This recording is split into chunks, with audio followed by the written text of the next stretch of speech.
سلام بینندگان عزیز، برنامه اخبار آزادی را با آخرین تحولات تاجیکستان و جهان پی میگیریم. امروز چهارشنبه 24 مارس است و من عبدالله اشرف هستم در خدمتتان. حالا توجه کنید به سرخط موضوعهای برنامه. در دوشنبه ساکنان از بالاروی نرخ گوشت در جشن نوروز شکایت دارند. недоступный бушам خیلی بلند نرخانی که میگیریم خیلی میتونه برای خوردن میخوریم. از قند و کنفت تا روغن و آرد محصولات کشورهای آسیای میانه در افغانستان سرخریدار شده است. که مربوط کشورهای ازبکستان، تاجیکستان، آذربایجان این کشورها می شود. به خاطر کیفیت و کوالیتی بهتر داره.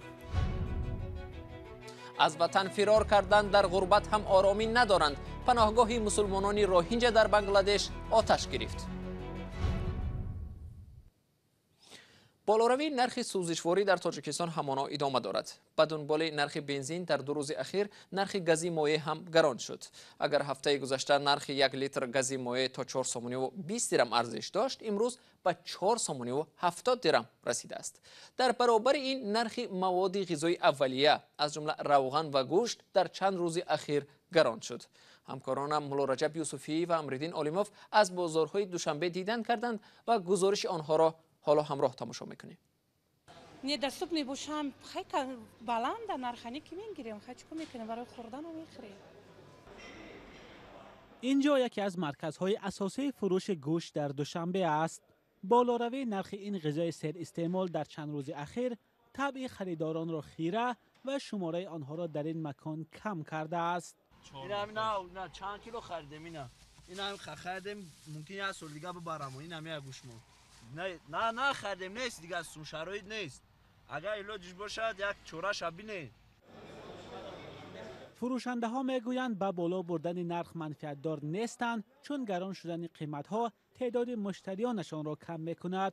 آنها علت را به چروا پروران ربط میدهند. محصولات از پرابلم است. ما در گوشت نیست که ما خودمون گوشت 58 خریده استیم 60 سومانی میفروشیم. گوشت در بازار قیمته همین دهقان میبیاید 60 گفته است اندازه 60 کشته میته ما 60 گیریم چندی میفروشیم با کار. نه به اون درجه نیست در موخ ارزونه موده نوحیه موده ارزونه. این مرد چروا پرور است. میگوید هر هفته به مول بازار می رود و نرخ و نوا را همیشه مشاهده می کند. به قبل او در یک ماه اخیر نرخ چاروا چندان بالا نرفته است و در بالاروی نرخ گوشت آنها دست ندارند. چخیل عیبی ما من خودم چروا پرورم چخیل عیبی ما هیچ وقت نیست. ما نرخ هیچ وقت بلند کردن نمیتونیم. ما نرخ بزرگ هم بلند مزن نمیتونیم. در ما قیمت نیست. ما در گوشت 50 سومونه 45 سومونه. گوشت یگانه محصولات نیست که چند روز اخیر ساکنان از بالاروی نرخ آن شکایت میکنند. مشاهده ما در بازارهای دوشنبه نشان داد که نرخ روغن هم گران شده است. اگر یک هفته پیش نرخ 5 لیتر روغن رستنی 90-92 سومانی بود، حالا قریب 100 سومانی است. هرچند گران شدن محصولات نیازی اولیه در بازار را یکی به دوش دیگر میگذارد، اما ساکنان میگویند در نهایت ضربه به جیب آنها میرسد. مثلا نرخ گوشت، آرد، روغن، نرخ نیازی اولیه قیمت ترند راستی به این معاش و به این دسترس نیست.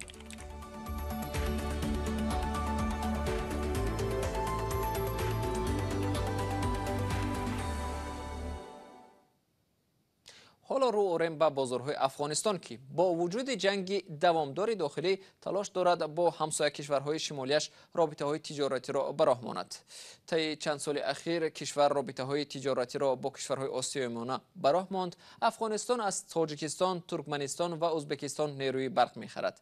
بر علاوه کشورهای آسیای میانه به افغانستان محصولات خوراکواری صادرات میکنند که خوش خرید است.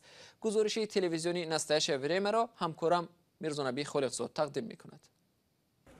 آرد، روغن، کنفت و مصالح ساختمانی سالهای اخیر در افغانستان محصولات تولید کشورهای آسیای میانه سرخریدار شده است. بسیاری از افغانها به محصولات این کشورها برتری میدهند چون که صفت آن نظر به محصولات تولید ایران و پاکستان بهتر است. اما بر ضمن این عامل سیاسی نیز باعث ورود بیشتری محصولات کشورهای آسیای میانه به بازار افغانستان شده است. محمد اکبر یک فروشنده در کابل میگوید 5 سال اخیر محصولات کشورهای آسیای میانه در افغانستان یک بار شهرت پیدا کرد. اجناسی که داخل کشور ما میشه از قبیل بیسکیت باب است، کاکائو باب است، برنج آرد است، روغن است و دیگر اجناسی که داخل کشور ما میآید از آسیای میانه است که مربوط کشورهای ازبکستان، تاجیکستان، آذربایجان این کشورها می شود. به خاطر کیفیت و کوالیتی بهتر داره، از این رو تقاضای مردم بیشتر است نسبت به اجناسی که از کشورهای همسایه ما میآید. شرکت بشیر نوید از اولین ها شده به واردات محصولات از کشورهای آسیای میانه آغاز کرد. این تاجر تا به حال خوب در خاطر دارد که چگونه بار اول روغن آفتاب پرست را از قزاقستان وارد کرد. به گفته او خریداران از صفت آن در حیرت ماندند و محصولات در چند روز به فروش رفت. در اوایل از روغن جامد استفاده می‌کردند و اونا وقتی که ما روغن ماهی گل آفتاب پرست را در کشور وارد کردیم از کیفیت و کوالیتیش با خبر شدن با حال از اونا استفاده میکنن که انواع روغن ماهی را داریم. افزایش صادرات محصولات کشورهای آسیای میانه به افغانستان در پس منظر وسیع شدن امکانات ترانزیتی این کشور صورت میگیرد. افغانستان تدریجاً به یک پل تجارتی میان آسیای میانه و آسیای جنوبی تبدیل می‌یابد.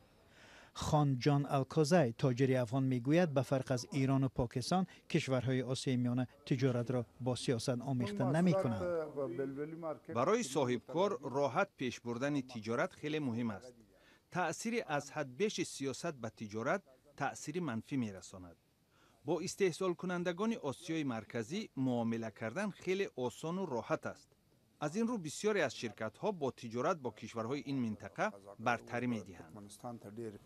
در حالی که حجم واردات از کشورهای آسیای میانه به افغانستان می‌افزاید، صادرات افغانستان به این کشورها خیلی کم است و این سبب‌های خود را دارد. البته ما می‌خواهیم صادرات خود را به کشورهای آسیای مرکزی بیشتر کنیم. اما یک رنگی محصولات ما و صفت پست آن امکان نمی‌دهد صادرات بیشتر شود. در حال حاضر محصولات ما رقابت پذیر نیست. در همین حال در وزارت سودا و صنعت افغانستان میگویند گوناگونسازی تجارت و توسط قلمرو آسیای میانه به اروپا صادرات کردن مال از اولویت‌های کشور است. مقامات برای باز کردن راه برای محصولات افغانستان در بازارهای کشورهای آسیای میانه تلاش می‌ورزند. مشکل دیگه نداشتیم جز گسترش ویروس کرونا، اما در ربع آخری ما تمام تلاش خود کردیم که اون کاهش اندک را کاملا حالا به صفر نه یک عدد دو رقمی باشه که مثلا مشکل جدی نباشه و دقیقاً به همون رسانده. با وجود برنامه‌های درازمدت تجارتی و اقتصادی کابل، عملی شوی آن به وضع امنیتی و سیاسی افغانستان بستگی دارد. به گفته کارشناسان از این عامل همچنان واردات سرمایه همسایه کشورهای شمال به اقتصاد افغانستان وابسته است. در تاجیکستان در نزد دانشگاه ملی کشور آثارخانه و یا موزه امام علی رحمان پرزیدنت بنیاد شده است. پرزیدنت امام علی رحمان در این دانشگاه از سال 1977 تا سال 1982 تحصیل داشته است. در این آثارخانه حدود 200 اکسپونات درباره پرزیدنت گردآوری شده است، اما ساکنان عادی نمیتوانند وارد این آثارخانه شوند. در این آثارخانه چیها گذاشته شدند و کیها می توانند از آن دیدن کنند؟ گزارش تلویزیونی نسته شفرمی را همکارم طاهری سفر تقدیم می کند. آثارخانه پیشوای ملت در یکی از بناهای نوساختی دانشگاه ملی جا داده شده است و در آن نه تنها برای ساکنان بلکه برای دانشجویان هم بسته است. چندی از خبرنگاران را برای عکس و نوارگیری به آثارخانه تنها در روز مطبوعات تاجیک را دادند. دانشجویان تنها پس از نام‌نویس شدن در روزهای معین می توانند با آثارخانه وارد شوند. در میان 200 اکسپوناتی آثارخانه عکس‌های آوان کودکی دانشجوی پرزیدنت، کتاب‌های درسی که دانشجویان آن زمان می‌خواندند گردآوری شده است. ژورنالیستانی که اکثرا در رسانه‌های دولتی کار می‌کنند و اینجا بودند می‌گویند آثارخانه امکان فراهم می‌آورد با پرزیدنت نه تنها چون سروری دولت بلکه با آوان کودکی، نورسی و جوانی و دوران دانشجویی‌اش آشنا شوید. امام علی رحمان از سال 1994 در قدرت است. در آثارخانه همچنین درباره چگونه به سر قدرت آمدن پرزیدنت و 13 سال رهبری او و خدمت‌هایش برای تاجیکستان ده‌ها فیلم‌های مستندی ترغیباتی به نوار گرفتند. аз ҳама чизи ҷолибаш барои мо он буд ки мо дар осорхонаи мазкур яъне ки ҳамон дастнависҳои пешои муаззам миллат иншое ки дар даврони солҳои донишҷӯяш навишта буданд мо дидем. ҳатто бо дафтарчаи донишҷӯиву ҳамон ҳуҷҷатҳое ки барои дохил шудан ба донишгоҳ тайёр карда буд. با گفته سیاستشناس عبدالملک قادیروف در زمان زنده بودن پرزیدنت بنیاد آثارخانه معنای آن را دارد که اصول اساسی بالا رفتن در زینه‌های منصب برای اکثر مقامداران تعریف و ستایش رئیس جمهور و به این وسیله جلب کردن توجه او به خود می باشد.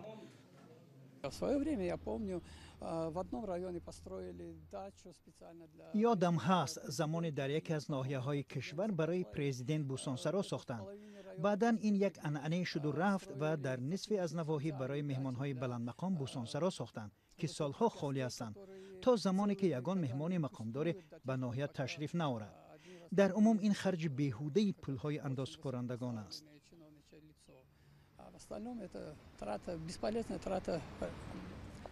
به نظر میرسد در کشور چند مفهوم را آمیخته می کنند. وطن دوستی تنها صداقت به یک شخص پنداشته می شود، میگوید قادیروف و می افزاید. С точки зрения наших чиновничьих интересов, возможно создание музея при живом человеке. از نقطه نظر منصبداران بنیاد آثارخانه برای آدم زنده یک عنصر ملی است و باید میزان وطن دوستی جوانان را بالا برد. اما از نقطه نظر ارزش‌های عمومی بشری این عمل را من رشد کیش شخصیت می‌حسابم. Я бы это охарактеризовал как развитие культа личности. عبدالملک قادیروف بر این است که ساختن آثارخانه پرزیدنت میتواند به یک عنعنه تبدیل یابد و این گونه آثارخانه ها در جایهای دیگر هم بنیاد شود. در سوختار پناهگاه گریزه‌های روهینجا در جنوب و شرق بنگلادش با کمیش 15 کس هلاک و صدها نفر بنشان شدند. اقلیت مسلمانی روهینجا 4 سال قبل از خوف کشته شدن در زادگاهشان میانمار فرار کردند و همکنون در اردوگاه پناهجویان در اینجا زندگی میکنند. ادامه موضوع در گزارش همکارم میرزا نبی خالقزاد. آتش سوزی قسم بزرگی از یک اردوگاه پناهندگان روهینجا در جنوب شرق بنگلادش را نابود کرد و 15 نفر را کشت. صدها نفر دیگر بی‌نشان هستند. آتش خیمه‌های هزاران پناهجو را در اردوگاه به خاکستر تبدیل داد که بزرگترین سرپناه پناهندگان در جهان به حساب می‌رود. با آتش نشانها 8 ساعت لازم شد زبانه‌های بزرگ آتش را خاموش کنند. پناهجویان سرگردان که خرابه‌های خیمه‌های خود را جستجو می‌کردند از این فلاکت وحشت زده شدند. آتش از این طرف بسیار نزدیک آمد. وقتی همه می‌گریختند یک دختر را جستجو کردند و نیافتند.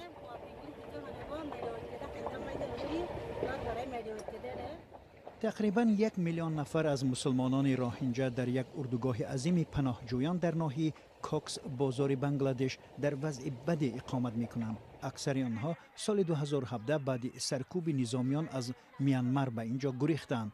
سازمان ملل گفته است که نیت این سرکوب نسل کشی بود.